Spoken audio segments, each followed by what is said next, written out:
Parade. Now, I was informed before the break that maybe my clue was a little too cryptic, so maybe we'll just do a really quick one.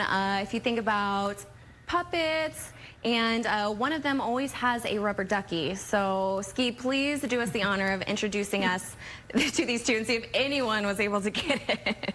This would be Bert and Ernie. So we'll work on our clues better for future episodes. We'll make sure we ask Kelsey ahead of time what she's going to joke around about. These guys were brought in by EAMTs as strays, and they had kitty coals, and they were treated and put into foster for some weight gain. And once that they were cleared of their upper respiratory and they were able to get spayed and neutered, they're now available for adoption. Now, we've touched a lot on fostering in this particular episode, but it is really important because it does expand the walls of the shelter, and it's great for all people. There is a foster for everybody. So maybe you're busy, you're an executive, and you're in and out of town all the time. You can take a foster just for the amount of time you can get your pet fixed, help an animal, and then go back out of town again.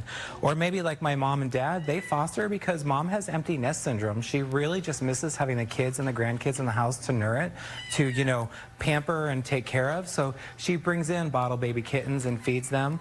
So there's many different reasons why different families foster. It's also a great way to expose your kids to the first time to animal care and what it's going to be about. And it's not just cats or dogs. There's rabbits, guinea pigs. There's all kinds of animals that come in that need foster. And the nice thing with the foster program is that the Arizona Humane Society will provide you everything that you need. So they'll provide you your litter, your bedding, your food, vaccinations, vet care schedules, medications, everything, and help from foster heroes who are mentors, so that if you have any questions on the best way to treat your foster, that you are not alone. So do consider fostering and come join our foster family, and you can sign up for the next orientation at azhumane.com/foster. Yes, that's right. And I think they're begging everyone out there to come adopt them. So thank you, Ski. And now let's get a little history lesson in, Janine. Columbus sailed the ocean blue in 1492, and one of those ships was called La Pinta. And I would have never known that unless they told me. History is not my strong point. So what we have here is a 4-year-old little Chihuahua, and she was part of a hoarding situation where there was so many animals in the house, and they had to, you know, we had to rescue them and bring them to our shelter. But you can tell she's really kind of shut down.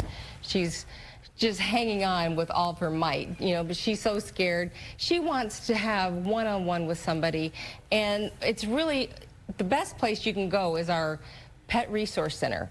And what you can do there is give us a call, and we'll help you with training, with a behaviorist, to help to open her up, to bring her around just to be a normal dog again. I mean, she's been so locked up with all these tons of dogs that she couldn't be one-on-one. So I think also what's cool is the Pet Resource Center. They will also direct you if you have cats that need, you have problematic cats, they're, you know, going outside the litter box or whatever, and they will come and do house calls, which is awesome. And then that way you're not having to give up your pet because of behavioral issues. So this little girl, I mean, she does have a little friend back at the shelter, so she does like other dogs since she was with, you know, a ton of them. And now she's just ready to start learning because she is treat motivated, and she will do great in our training classes that we have right at the shelter.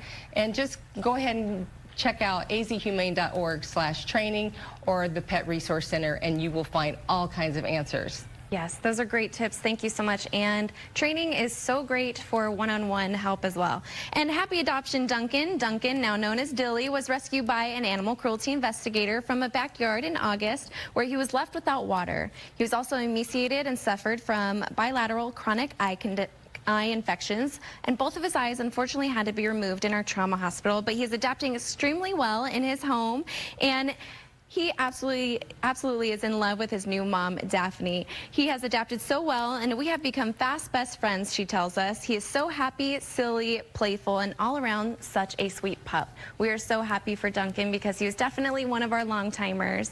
And we are very happy that you guys tuned in today to Pets on Parade. If you have any questions about any of the animals that you saw on today's show, make sure you visit that website.